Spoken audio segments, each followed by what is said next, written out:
Syria చరిత్రలో ఇదొక అద్భుతమైన మలుపు. దాదాపు దశాబ్దం పాటు రక్తపాతం, అస్థిరత చూసిన సిరియా ప్రజలకు ఈ నూతన సంవత్సరం ఒక తీపి కబురు మోసుకొచ్చింది. దేశం మాజీ అధ్యక్షుడు బషర్ అల్ అసద్ పదవీచ్యుతుడైన తరువాత నూతన అధ్యక్షుడు అహ్మద్ అల్ షరా బాధ్యతలు చేపట్టి దేశానికి కొత్త గుర్తింపునిచ్చే పనిలో పడ్డారు. ఇందులో భాగంగా సోమవారం నాడు దేశ సరికొత్త కరెన్సీని ఆయన ఆవిష్కరించారు.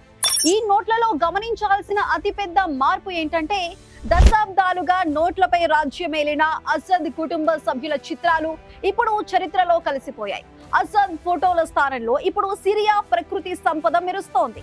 10 నుంచి 500 సిరియన్ పౌండ్ల వరకు ఉన్న ఈ కొత్త నోట్లు జనవరి 1 నుంచి చలామణిలోకి రాబోతున్నాయి. సిరియా గర్వంగా చెప్పుకునే వ్యవసాయ ఉత్పత్తులకు ఈ నోట్లపై పెద్దపీట వేశారు. 10 పౌండ్ల నోటుపై గులాబీలు, 25 పౌండ్లపై ఆలివ్స్, 50పై నారింజ పండ్లు, 100పై పత్తి, 200పై మామిడి పండ్లు, 500 పౌండ్ల నోటుపై గోధుమ కంకులను ముద్రించారు.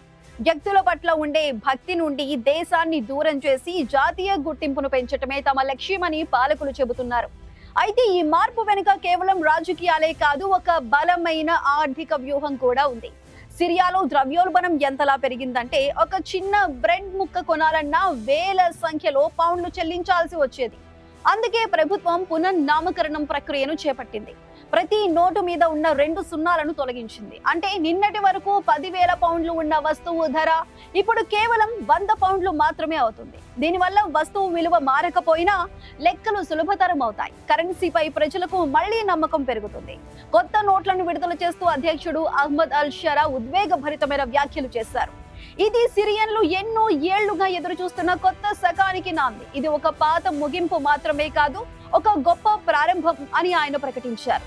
అసద్ కాలపు సంఘర్షణలను, అస్థిరతను దాటి ఒక స్థిరమైన పునర్నిర్మాణ మార్గంలో సిరియా వెళ్తుందనే సందేశాన్ని ఈ కొత్త కరెన్సీ ప్రపంచానికి చాటి చెబుతోంది.